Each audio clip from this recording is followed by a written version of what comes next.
Hello, my name is Richard, and if you're one of the few people still playing this game, then you've come to the right place. So, this is the first tutorial, in which I'm going to cover the controls of Worms W.M.D and some other basics of the game.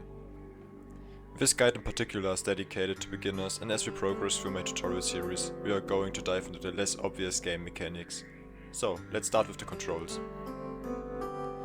The very first thing that you're going to do after you start the game is to change the controls in the options menu from the modern default to the classic default. Trust me on this, you're going to thank me later. So what this does is, it binds the worm movement to your arrow keys instead of WASD, what in my opinion is way more convenient. Let's start with the ground movement. It's pretty basic. You use the left and right arrow keys to move accordingly, and the enter button to perform a long jump.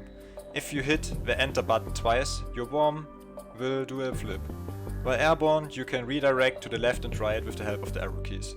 Pressing backspace will perform a backflip. It is similar to the normal flip, but with the twist that you will always be moving away from the direction which you are facing. Now let's speak about your tools and weapons. There are 3 ways to select items in this game. Right shift or right click on your mouse will open your inventory, where you can select weapons or tools. I recommend this only when it's your opponent's turn and you want to craft stuff, because the fastest way is to use the function keys, from 1 to 8. Each function key represents a row in your inventory. For example, pressing F3 once and you have selected the fire punch. Pressing it twice and you will equip the baseball bat. If you don't have an item in your inventory, it swaps to the next available item instead. For example, you press F1 and don't have a bazooka, you are going to select the shotgun. To beginners, I recommend to screenshot the inventory and put it on a second screen, or just print it on a sheet of paper. The first tool I'm going to talk about is the parachute. It is cheap with the low production cost of only 2 buggy swords and 1 donkey paste, and you always want to have at least 1 or 2 in your inventory. Once selected, the parachute opens automatically when you fall and the fall damage speed is reached. Pressing space will open it manually, and this is especially useful if you need to open it at a maximum height. You can even use it while doing a flip. In the bottom left corner, you can see the direction and strength of the wind. Be cautious, it can help but also prevent the movement in certain directions.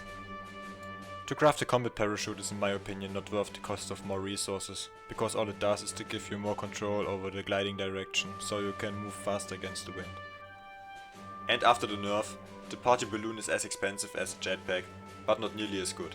So don't craft a balloon, it's even less worth than the combat parachute. The next utility tool is the jetpack.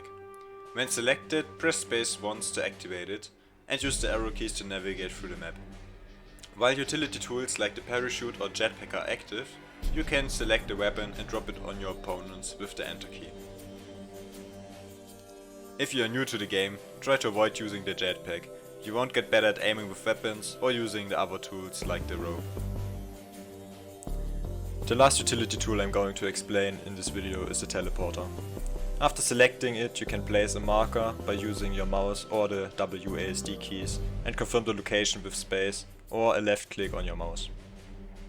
After a short delay, your worm is moved to the target location.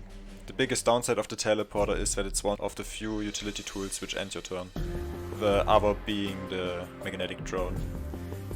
So only use it if there are no other options, because you won't be able to deal any damage afterwards.